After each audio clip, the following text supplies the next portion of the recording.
Hey, good morning, everybody. Welcome to another episode of the Virtual Engagement Summit. And we have an amazing guest today, Harlan Cohen. I feel so fortunate that you're here, that you were able to block out some time for me. You have the number one book on college life, The Naked Roommate. You're the author of 6 books. The New York Times says that one of your biggest skills is being able to get people comfortable in the uncomfortable. And you've been to 400 campuses, and recently you said to me that you are a rejection expert. Yeah, I'm great at rejection, man. I'm married. So, people would think, how could you be great at rejection if you're married? Well, you need to get married, right? Like that. And you'll understand that. And then if you really want to get rejected, then throw in a few kids, right? Like they don't listen to you, right? And then a few animals. Animals, they don't want to listen. So it's been a thread through my whole life is I have been great at rejection. I mean, I think if there is a superpower, I was thinking about this, if I could have any superpower, what would that be?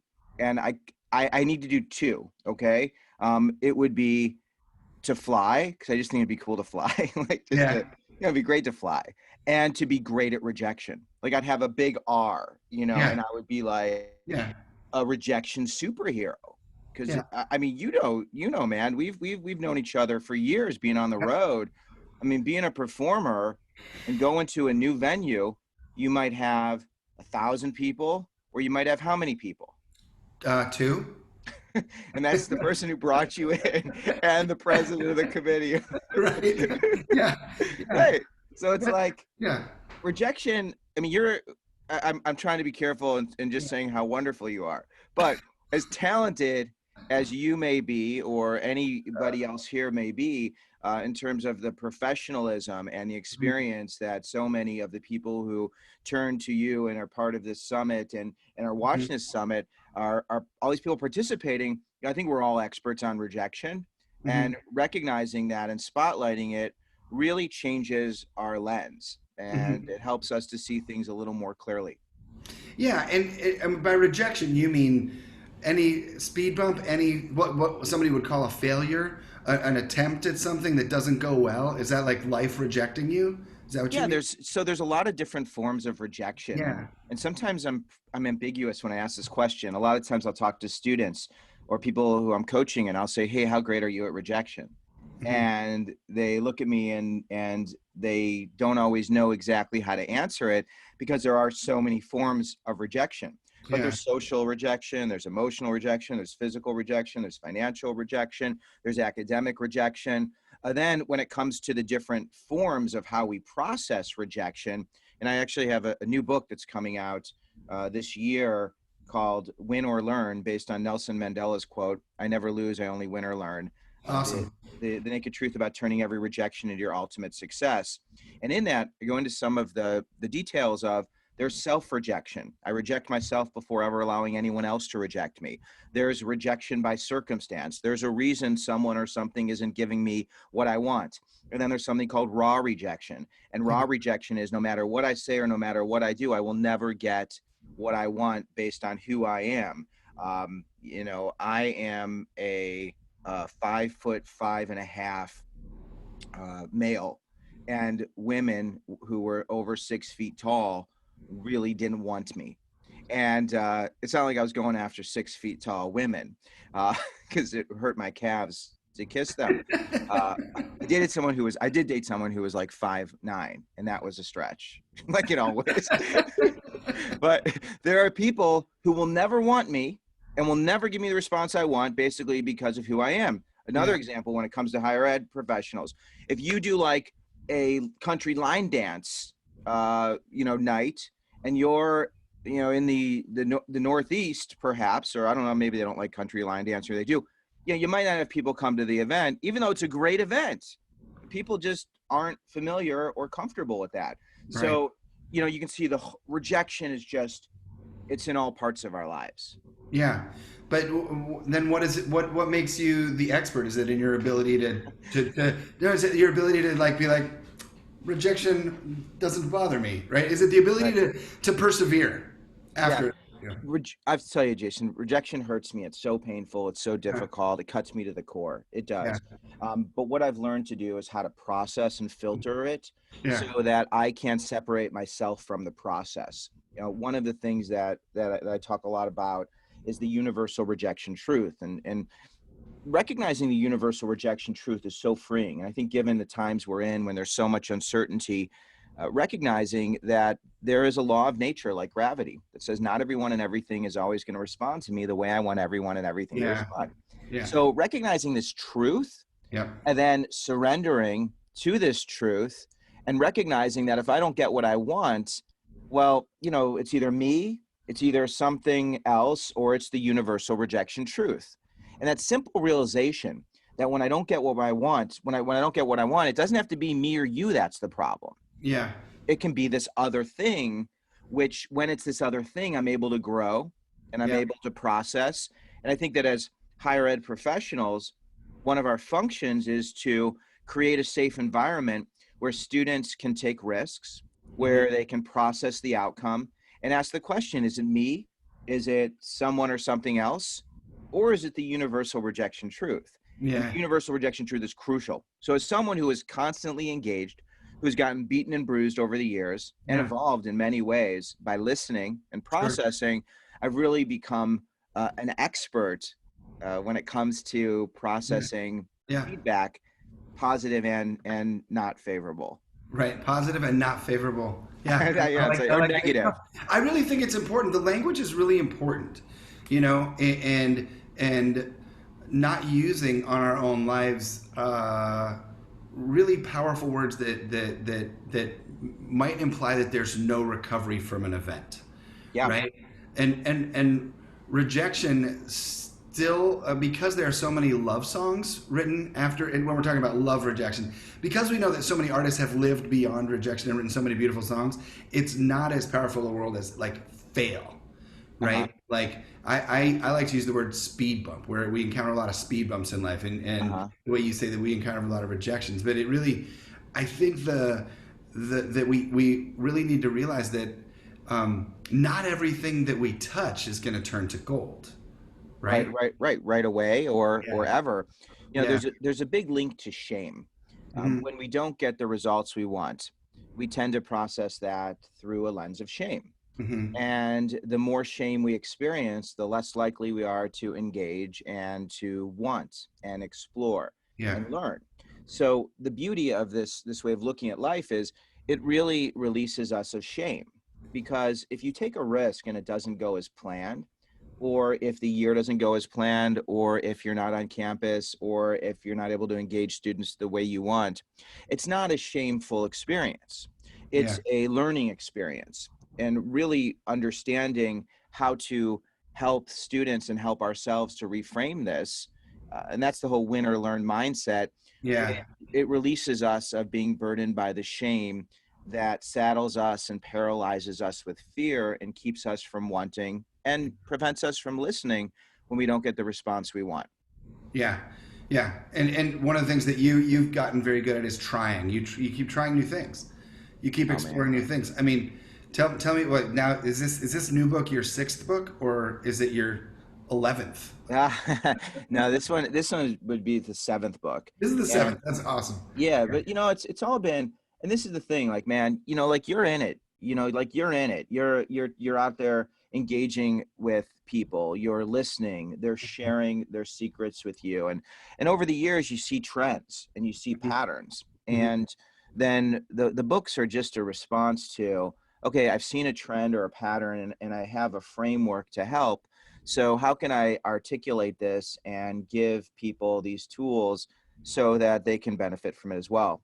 I'm Mhm. really curious, given you've had a ton of interviews. I mean, and you're Yeah. a really, the thing about you, and I'm not going to compliment you, but I'll tell you the thing about you that makes me, the thing about you that I appreciate, that I think really makes you so incredibly easy to talk to and easy to listen to, is you are great at helping people to get comfortable with the uncomfortable. You make it safe. You sing, you're silly, you're fun. You get people to let down their guard Mhm. and they're able to engage And then you're able to then get to that next layer of vulnerability, whether it's a higher ed professional or it's a student who you're engaging with in a leadership workshop.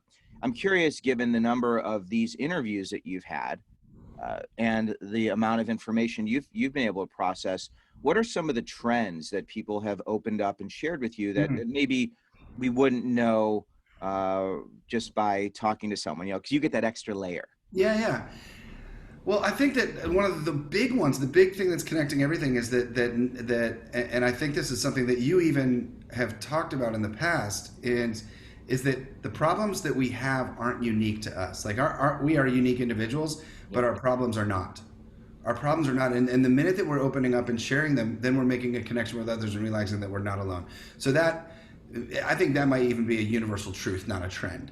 But in the last, since March, the trends have been that those who have made a decision to jump in are successfully failing over and over again. Sorry to use the word fail. Successfully getting rejected over and over again. I don't mind the word. The word failing is, And they're improving and they're learning. Those who are still a little bit scared to jump in, we're waiting for you. We're welcoming you. We're ready to help you. Like, you don't have to be scared to jump in. There's still schools who have never done a virtual program because of a personal fear from an advisor or worrying about what their boss is going to say if it doesn't go the way it goes. There's still people talking about Zoom bombs, which don't happen anymore, right? Everyone heard something that happened in March. That problem's fixed. So here's the trend, and another trend is that students are still wanting connection. Students are still wanting connection, but the bells and whistles of just a Zoom meeting aren't as exciting as they once were, right? Whereas in March or April, there's still a novelty to this platform, and now we've been on hundreds of Zoom calls, so there's not as much novelty to this. It doesn't mean that you have to wear a clown outfit. Right? It just means that you have to think of maybe this is a production platform. I very intentionally have used my computer, my camera, a microphone and my camera on my computer to show that we can still engage without bells and whistles, right? Yeah.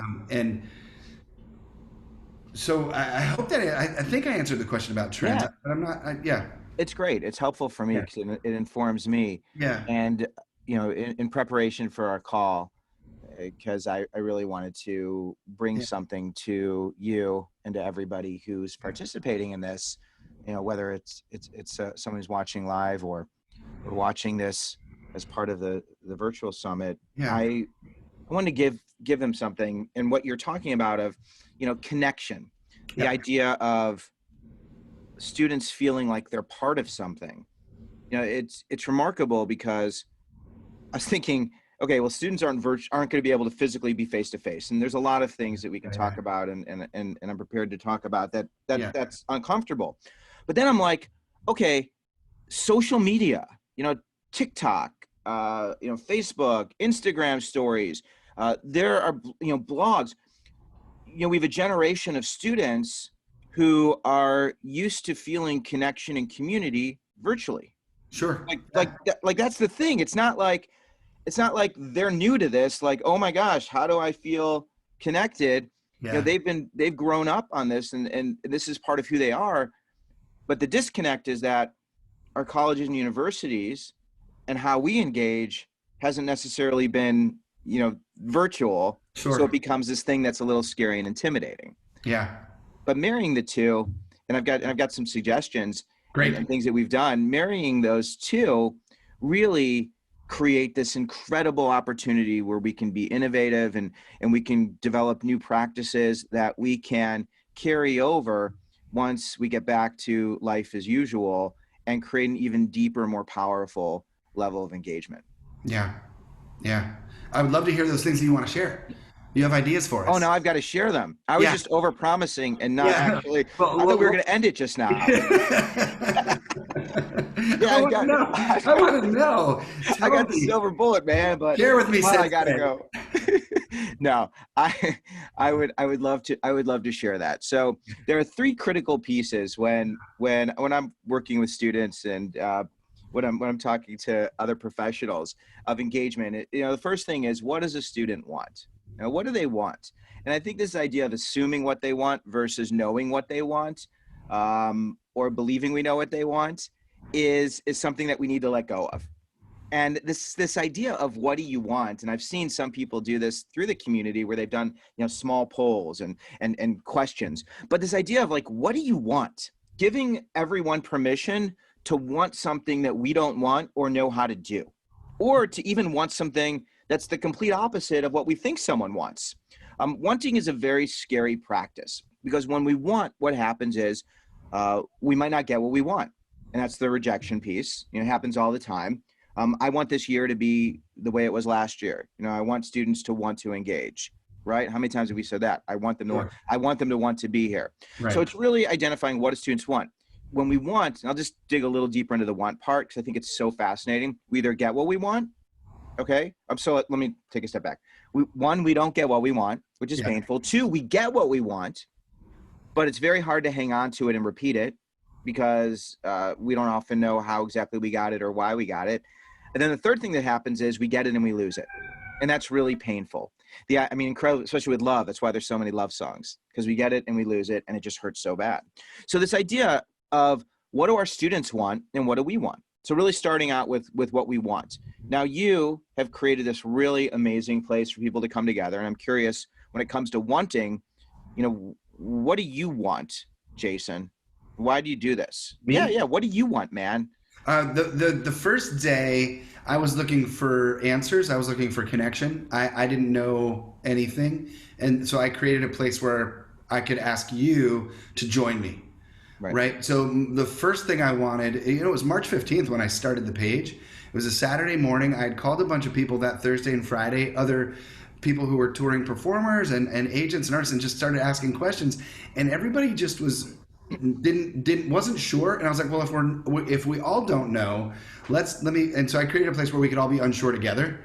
Right. And that was really it. And I remember saying to my wife, like on Sunday, when it got to like 20 people, I was like, wow, this might be like 500 people.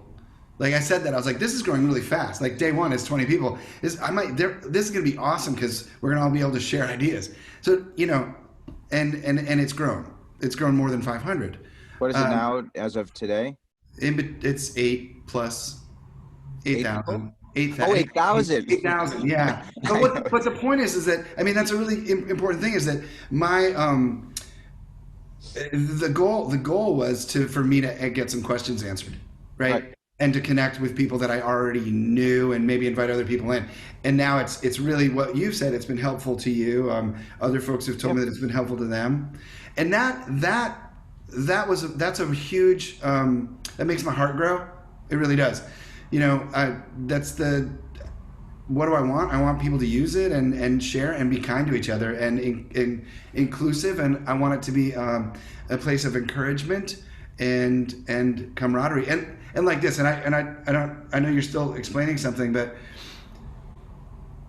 we're talking about the students and what they want. I really want the advisors to figure out what they want too, because if the professionals aren't ready to want, aren't okay with everything right now, it will impact the whole campus community.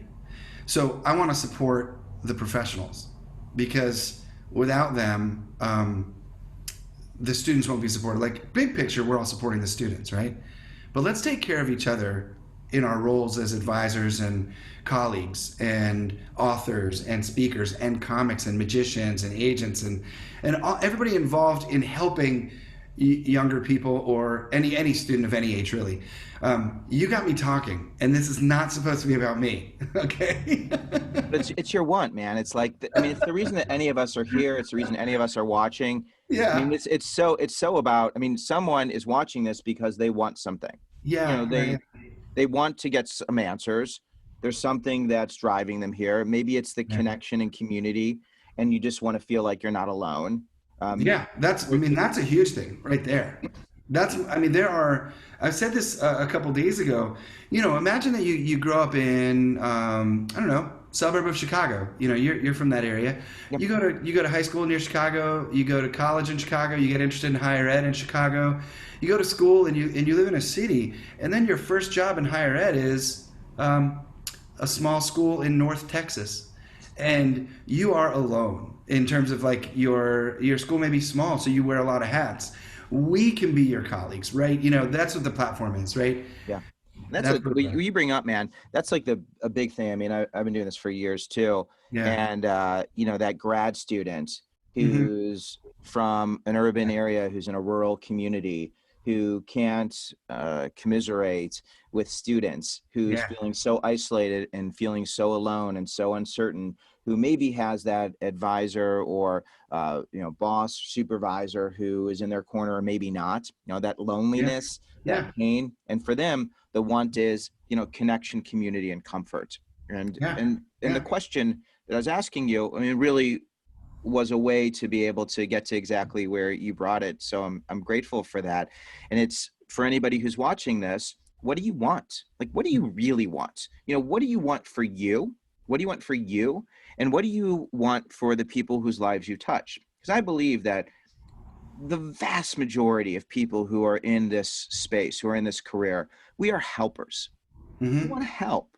And we Hmm. want to help because we've experienced some sort of discomfort. We've Yeah. experienced some sort of pain in our own lives where we want to help others to avoid experiencing that or make it easier for them to absorb the discomfort that's part of being an active participant in life. So really coming here with that idea of what do I want? It's the end of the year. It's May 2021 right now. This will live on forever. But I'm looking back at the year, what happened? Really everybody telling the story as if it's happened now. And it Yeah. has to be a story of hope, and it has to be a story of light, and it has to be a story of abundance. That's the only rule when it comes to this want. And it could be you want your own health and happiness and for your family to be safe and secure. You want your school, your institution to thrive. You want your students to feel connected. What is it that we want? Because it's that same question that we answer that we can help those students. And the student leaders are our greatest asset, because our Yeah. student leaders have a deeper connection and time and are so full of energy and are also seeking to find that connection and community.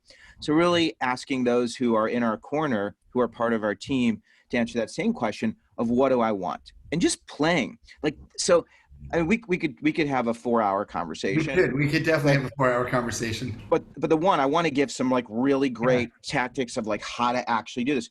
You could do some type of poll or survey or something where you're asking students what they want, and you can do it, or you can have a student leader do it and be like, hey guys, this is a crazy year. We know it's uncomfortable. We know there's just so many things. The only certainty is uncertainty, but I want to know, what do you want? What do you want? And in fact, what I'm going to do, just by giving me the answer of what you want, we're going to be giving away a $50 Chipotle gift card. Yeah. Because so some of you have extra money Yeah. because, there's just a lot of variation and, Sure. things that aren't being spent. Of course, some people have no money. I understand Yeah. that as well. Yeah. But this idea of incentivizing, because for students it's always like, okay, well, like what's in it for me? But then at the same time, through our community here, of everybody just sharing what they want. And if everybody shares what they want, and we do it as part of the community, virtual community, and then we can match up and see, oh wow, like I want that, or these people want that, and we have 5 people who want the same thing, or 10 people, then collectively we can share our experiences to Right. feel community as we go after what we want. So the first part was really being intentional about wanting, and really, Yeah. and I'll just say one more thing about the professionals, is that you are the most incredible, kind, loving, nurturing people who do this because there's a place in your heart where you want to help. I know this. You don't do it for the attention. You Mhm. certainly don't do it for the bureaucracy and the money. You do it because you have a deep love. But at the same time, you need to make sure on a personal level, you answer that question, what do I want? What do I want from me? Mhm. Yeah. Because if you aren't in a place where you are steady, where you have your people in places where you can get comfortable with the uncomfortable, it's going to be impossible to want again and again. Because Yeah. if you want and it doesn't go as planned, you're going to hurt too badly. It's going to be Mhm. too painful. So I want to get to the next one here, is when it comes to wanting, really identifying what makes you uncomfortable. What is it that makes you uncomfortable about putting yourself out there? What is it that you fear? And this is so ingrained in that whole rejection piece, Yeah. because so much of what we're uncomfortable about is connected to I'm afraid what my boss is going to say. I'm afraid what the students are going to say. I'm afraid that I won't have my perfect record anymore, because some of you have gotten very comfortable doing what you're doing and you're very successful. So for that, it's renaming this next year the Getting Comfortable year. Yeah. It's the same thing that I encourage students to do when they're going through change. So this is our uncomfortable year. And if we call it the Getting Comfortable year, well, all of a sudden we've released ourselves of the shame. You know, it's a beautiful thing.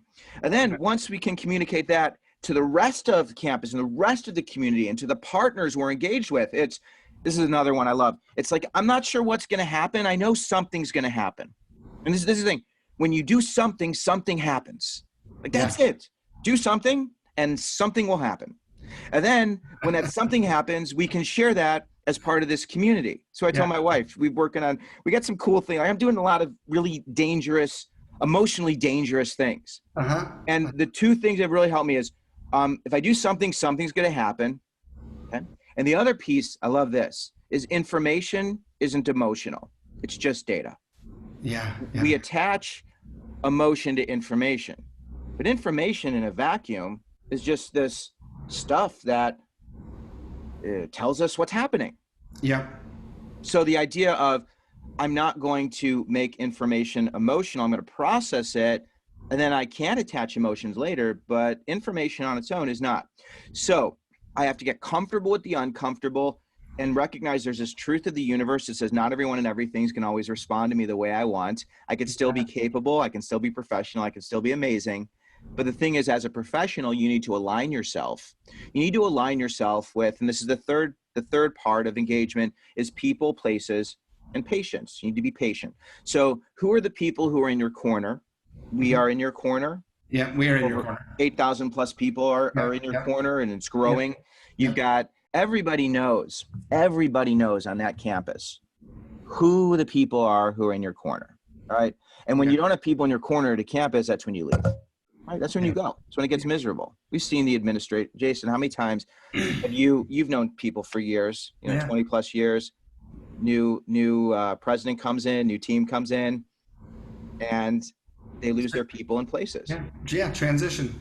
Time for transition. Right. And what's really cool is this whole idea of transition. It mirrors what our students are going through. Sure. I'll get to that, how easy it is to flip this around to then help the students. So for the professionals, it's what do I want? What makes me uncomfortable? People, places, patience. Who are my people on campus? Who are my people within the community? Right. Where are the places I can find connection, support, answers? Where are the places where people have done this before? Where are the places in similar fields, in similar types of businesses, like even mentioning like social media, virtual engagement? How could I look at other business models and apply that to what I've done and the lessons of so many other people over the past 25 years of the internet, so that I can look at virtual as something that's already been proven in many ways? So it's people, places, and patience. So just to recap, for the professionals, it's what do I want? What makes me uncomfortable? People, places, and patience. And the beauty is, when you take this same model and you apply it to transition or change, it's the same thing. It's what do the people who I'm serving want? What do the people who I'm helping want? What makes them uncomfortable? Because a lot of them are too afraid to share what they want because they're too uncomfortable. So how can I do everything in my power to make it safe for them to share? I was mentioning you're really wonderful at making it safe. Speakers and magicians and performers, they're great at making it safe for people to get comfortable with the uncomfortable and express what they want. I have a list of people who I'm like running through my head. And the joy of where we are right now is you can find different strategies and create new ones. Like, I'd love to know, what are you doing to help people get comfortable with the uncomfortable, to help them to answer what they want, to help them to create connection and community using people and places? There's so many things that we've done on the ground, but we can do these things virtually. Another thing I love to do. Another thing, I get so excited. So like sometimes I just keep going and going and going. It's the problem with having a speaker who's like doing this with you. But check-ins, daily check-ins are so cool. And I have a free communication guide I can share and we can link to it. I did this for a client it was a first generation group, Gear Up community. I do a lot of work with first-gen low-income students, and we wanted to find a way to connect with students once they left high school. So we have this really cool communication guide, and part of it is we ask questions on a scale of 1 to 10. How are you today? 1, worst day ever, 10, best day ever. 10, it's the best. On a scale of 1 to 10, how easy is it for you to feed yourself? 10, you're hungry. I'm sorry, 10, it's easy for you. 1, it's you're hungry. On a scale of 1 to 10, how are you doing in the classroom? 10, you're kicking butt. 1, you're barely passing. So what's cool is you can use this and you can share these 1 through 10s through your social media, through the students who are your student leaders. And then what happens is you get some really great engagement. And when a student says that they're a 1 or a 2, and then you ask the question why, and it's because I'm struggling with this, this, or this, well, then other people who are dealing with that can also share that. So the humility, the honesty. That brings people together. And to me, like, that's engagement. That's like student activities. It's different. But if we have a community where students are constantly sharing and every day we're putting that out there, the 1 to 10, like not only are we engaging and helping students, what we're doing is we're able to harvest. I was thinking of we're able to mine really great information and data that ultimately is going to serve our students and help them to feel connected to the community during a disconnected time. I love that. It's so cool. It's like these quick hits, these quick things of like, what can we do? And it's not like we're trying to get you to go to a virtual bingo. Like all we're trying to do is get you to know that we care about you. And having the students who are the faces do it. Like I've been doing these interviews. I've been doing different kinds of interviews. My things have been like, I want to mine the stories, the emotions. I want students to know that, like we're saying, I've been writing my advice column forever. Is that our problems aren't unique. We are. So that idea of conveying that as a foundational piece of our strategy, and then asking students what they want, and then meeting them where they are, like a big thing. Man, this is such a big thing. Like I tell you, that piece I mentioned where like we go to a school, man, and we put our heart and soul into stuff because we do this out of love. Like it started with love. Like we've been on a parallel journey. Jason and I. Jason and Harlan, the journey, the tour, the Jason and Harlan tour. Yeah, dude. I mean, like seriously, you've been one of my people. Yeah, and I've seen you in different places. Right. Hotel lobbies, hallways. Right. Conferences. That's the joy of talking to you now, because I enjoy your spirit. I enjoy being around you. But this idea that when we go to a school and people don't show up, or we don't get the response we want, or when an advisor or professional invests so much time and energy and emotion and you don't get what you want, that could be very painful. I think more so than ever, it's really meeting students where they are, really finding out where are you, and not trying to take them where we want them to go, but really finding out where they are and letting them know that we care about where they are, and then giving them opportunities. The idea is people, places, patience. We want to create as many places where you can see as many people as possible because we know you're going to be interacting with them. So the reason you go to a virtual bingo is so that you could see other faces, so that when you are on campus, if you're a virtual community, you're going to know these people, or you show up and you see people in your geographic region so that you can meet them and you guys can have your own meetup or group meet outside of the virtual community. So what we are is a conduit to help you to create connection and community, because you all are you are all sharing. This is great. Annie, come in. This is great. So Annie, Annie's my next interview. Oh, we've been talking. This is great. Annie, how are you? Annie, do you know Harlan? Harlan, Annie, Harlan. Hey, Annie. Hey, what's happening? How are you? Sorry, I moved my face because this is great. It's great to meet you, Annie. Another person. You both don't know that I've been waiting for this to happen for like 2 weeks. I've been doing interviews back to back. Right? And I'm using the same link, which for those of you out there that get this link, just join us. Annie,